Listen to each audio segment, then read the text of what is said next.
Hey there, folks. This is Ed Beard again with the Employer's Edge.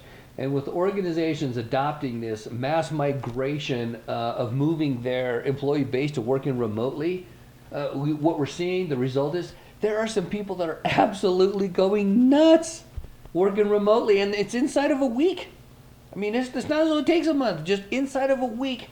Their employees are going nuts because there are behaviors that fit working remotely and there are behaviors that don't.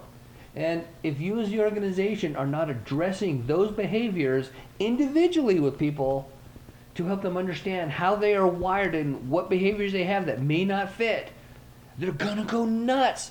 Now, yeah, I get it. Working remotely, there could be a safety component, a legal component. There may be a time savings component to it. I get all that. However, there are behaviors in everybody that may impair their ability to perform that need to be addressed. So you set these people up ahead of time to understand how they fit working remote so that they can manage these behaviors in real time and work through it. So it's not a problem. Let me give you an example. People contact, we measure that, we assess for that. There are people out there who actually have to engage with people multiple times a day, and if they don't, they go nuts. Seriously. They have to get up at noon, go for a walk in the park so they can talk to someone.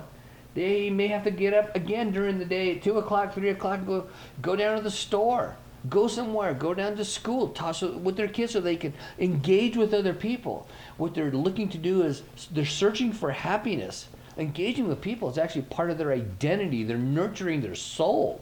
And if you don't let them do that, they're going to go nuts. So leaders, don't interpret that as though people are goofing off. They're not. They're actually nurturing a need to engage with people, even if you as a leader don't have that need. And you may not understand it. They do. Let them do that. They're going to go nuts. Another one is manageability. There are some folks that now that they're in remote situations, they are so process driven that they need a process down to the nth detail that you may be thinking, just quit asking me that. That's common sense. No, it's not. Things like, when do I call you? How frequently do I call you? Do I email you now? Do I need to call you on the landline? Do I call you on your cell phone? Can I call you during your lunch hour?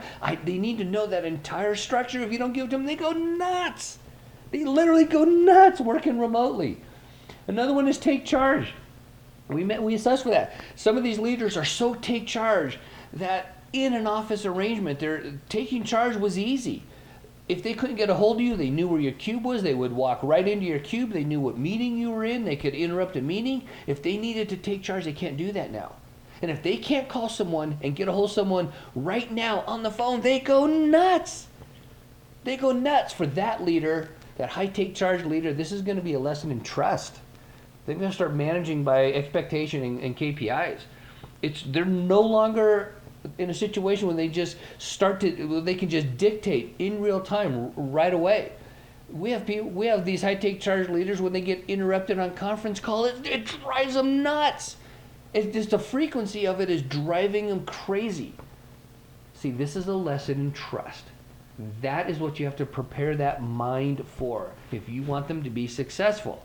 These behaviors will come into play. They will affect performance. Help your people understand how they're wired to fit remote arrangements so that they are successful ahead of the problem. If you need help with that, that's what we do. We'll get you there.